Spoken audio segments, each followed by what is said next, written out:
In this lesson, I will talk about linking verbs and complements, which are important parts of many English sentences.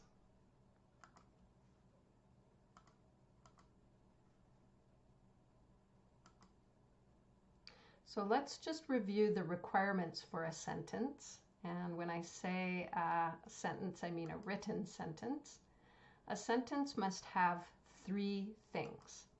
It must have a capital letter at the beginning and a period at the end so that your reader knows where the idea starts and where it finishes. It must have a subject and a verb.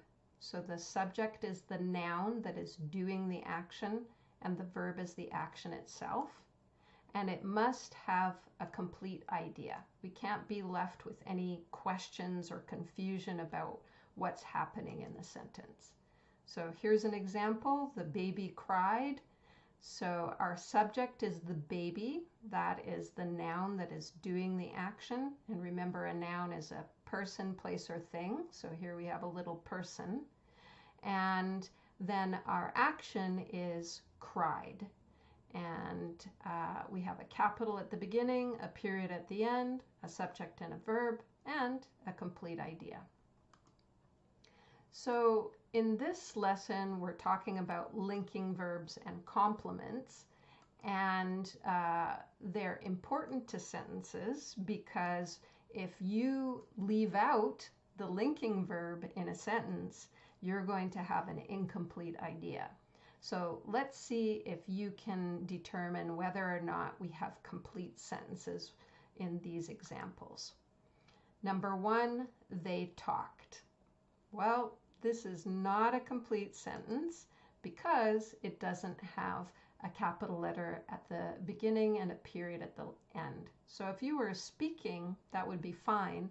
But as a written sentence, we don't know where it starts and ends, so that would not be a good sentence. How about they happy? Well, no, this is not a sentence because we have no verb. So if there's no verb, then you don't have a sentence. The word happy is an adjective. So adjectives describe nouns. We can't use it as a verb, right? We can't say he happied yesterday. Okay, how about they are? Well, we have a subject and a verb, but it's not a sentence because we have an incomplete idea. So what we're missing here is the complement, and I'm going to explain what a complement is in a few minutes. So we're left going, they are what? We have an incomplete idea. And then finally, they are happy. This is a good sentence.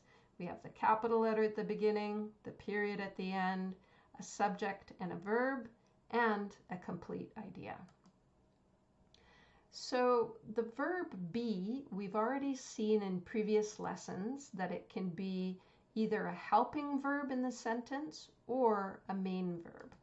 So if we have the sentence, she is teaching, that's the present continuous tense, and the verb be there is just a helping verb. The main verb is teaching. That's the real action. That's a continuous action. And the helping verb be is only there to show that the continuous action is happening in the present. So that's why we have the helping verb is there. That's the third person form of the verb be. She is a teacher. That's the present tense. Our only verb there is the verb be. And in this sentence, it's is again because the subject is she. And when the main verb is the verb be, it's a state verb. That means it's not a visible action. And its job in the sentence, when it's the main verb, is to be a linking verb. So that's the term that I'm going to explore in this lesson, linking verbs. What are they? Well, a linking verb prepares the reader or listener to learn something extra about the subject of the sentence. So remember, the subject is the one doing the action. And a linking verb is kind of like an equal sign in math. I find it helpful to think of it that way. So if you say this woman is a dentist, it's a little bit like saying woman equals dentist, kind of like they're the same thing. You could also say this woman is nice. And again, you're saying something about the woman. You're saying woman, nice, same thing. Complements are the words that come after a linking verb. And they are the words that actually give the extra information about the subject. So the linking verb just gets us ready to read the complement. And so when we say this woman is a dentist, the verb is the linking verb, and it gets us ready for the complement dentist, which tells us something about the woman. And when we say this woman is nice, the word nice is the complement. So we're saying she's a nice woman. So hopefully you've noticed that the complement can either be a noun, as in the case of dentist, which is a person, so that's a noun, or it can be an adjective, as in the case of nice. So you could say nice woman, nice day, nice meal. Okay, so you might be thinking, how are complements different from objects? Because objects also come after the verb. So how are they different from complements? Well, objects are always nouns. They can't be adjectives. And objects are affected by the action. So they have more to do with the verb and not with the subject. So if I say the dentist ate an apple, ate is just a regular verb. It's not a linking verb. And apple is an object because the apple is affected by the action. So after you eat an apple, it's changed, right? It's different. It's just a core after you eat it. So with objects, they're always nouns. They're affected by the action. They can't be adjectives. So linking verbs, the most common one is the verb be in English. We use it all the time. However, there are several other linking verbs. Some other common ones are become, get, feel, seem, and there are others. Many linking verbs are state verbs, so that means they're actions we can't see. And what makes them particularly challenging, I think, is that many languages just don't use linking verbs. They will have complements, but they just don't bother with the linking verb. So I often have students who write sentences like, he a happy. But in English, you must have a verb in every sentence. So even though it might be okay in other languages to just say he happy, in English you have to put that linking verb in. So you have to say he is happy. He is a happy man. So let's see if you can identify the different parts of speech in a sentence and also the job each word has in the sentence. So if we look at this sentence here, her cousin seems nice. That first word cousin, first of all, let's decide what part of speech it is. Is it a noun, verb, adjective, adverb, preposition? Hopefully you guessed noun because it's a person, right? And a noun is a person, place, or thing. And then what's the job of the word in the sentence? So by job, I mean what's it doing? Where does it go in the sentence? So we can see it goes before the verb and it's the one doing the action. So that means that it is the subject. The next word is the word seems, and it comes after the subject, so that's our clue that it is a verb. So remember, verbs can be actions or states. And this one is a state. We can't see an obvious action, right, when we think of seems. And what's its job in the sentence? Well, it's a linking verb.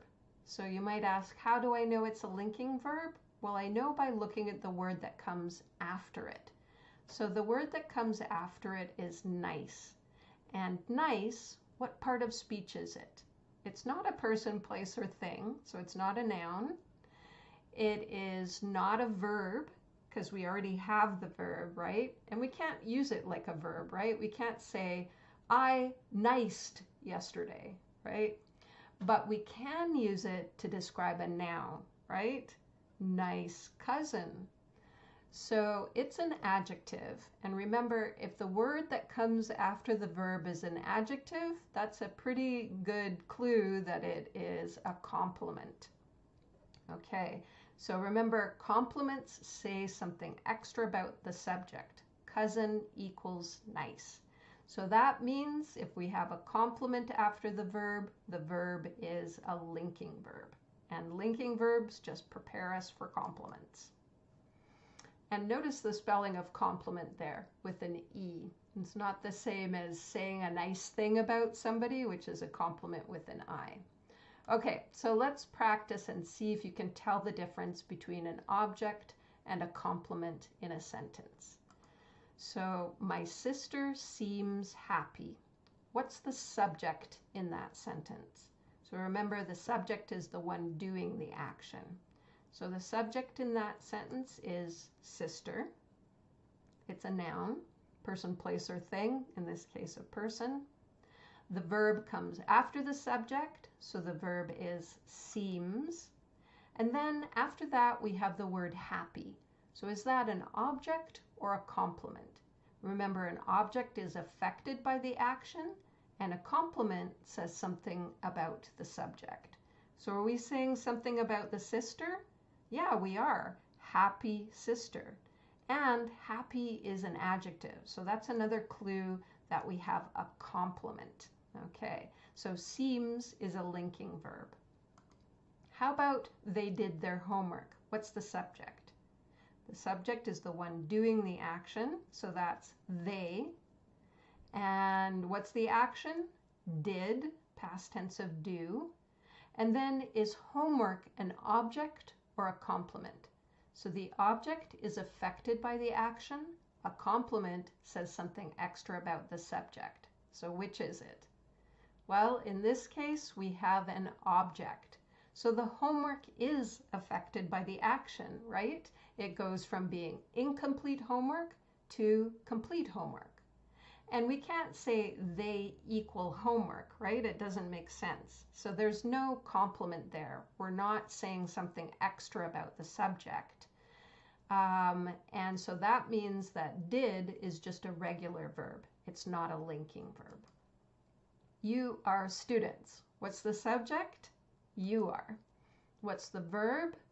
Are. And that's a form of the verb be, right? So that should be your clue that the word students is a complement, because we are saying something extra about the subject, and when be is the main verb in the sentence, it's always a linking verb. Okay, so the baby is sleeping. What's the subject? The subject is the baby, because it's the one doing the action. And then the verb, the action itself, is sleeping. So this is a compound verb because it's the present tense. And the action is sleeping, the continuous action. And then the helping verb just shows that it's happening in the present. So in this sentence, we just don't have an object or a complement. And that's okay. You don't have to have an object or a complement as long as the meaning is complete. The weather was good. What's the subject? The subject is weather. So in this case, it's a thing, right? And then the verb comes after that. The verb is was. So that's really important to remember about English. You have subject and then verb. And then do we have an object or a complement? So good, what part of speech is it? It's actually an adjective, so that means we have a complement. We're saying something extra about the subject. the weather was good. Weather equals good. Good weather. And also, when we see the verb be, we know if it's the main verb, it's a linking verb. So was is the past tense of the verb be. And finally, my cousin bought a new car. What's the subject? It's cousin, because that's the one doing the action, which is bought, the past tense of the verb buy. And then, is the new car an object or a complement? Are we saying something extra about the subject, or is the word car affected by the action? Well, it's an object. Car is an object because the car goes from being an unpurchased car on the lot of the car dealership to being an owned car, a purchased car in your garage at home after you purchase it. So that's an object. So we couldn't say my cousin equals car. We're not saying something extra about the cousin with the car, so there's no complement there. Okay, so let's review what we learned here. We reviewed the idea that the verb be can be a helping verb or a main verb, which we already knew from looking at the present tense and the present continuous tense. So in the sentence, I am teaching, which is in the present continuous tense, teaching is the main verb there, continuous action, and am is just a helping verb showing that the continuous action is in the present. And in the sentence, I am a teacher, that's in the present tense, and the verb am, which is a form of the verb be, is the main verb, the only verb. So when be is the main verb, it's a state verb. The action is not visible, not like with teaching, right? And its job in the sentence is to be a linking verb. So that's what today's lesson is about, linking verbs, which prepare us to learn something extra about the subject of the sentence. And the word that comes after the linking verb is called a complement. And the complement is the word that gives us the extra information about the subject. So if I say Tabitha is a teacher, teacher is the complement. It's like saying Tabitha equals teacher. We're saying something extra about the subject. And the verb be in that sentence is the linking verb. The complement can be either a noun or an adjective. So I could say I am a teacher, that's a noun, or I am short, that's an adjective. In contrast, an object is affected by the verb, and an object can only be a noun. So he ate an apple. Apple is the object, and it's affected by the action of eating. When we say apple, we're not saying something extra about the subject. We're not saying he equals apple. But the apple is affected by the verb, by the action. So that's how we know it's an object. And also, it's a noun. So that's another reason we know it's an object. Okay, so I hope that in the future you will be aware of your linking verbs and not leave them out of sentences.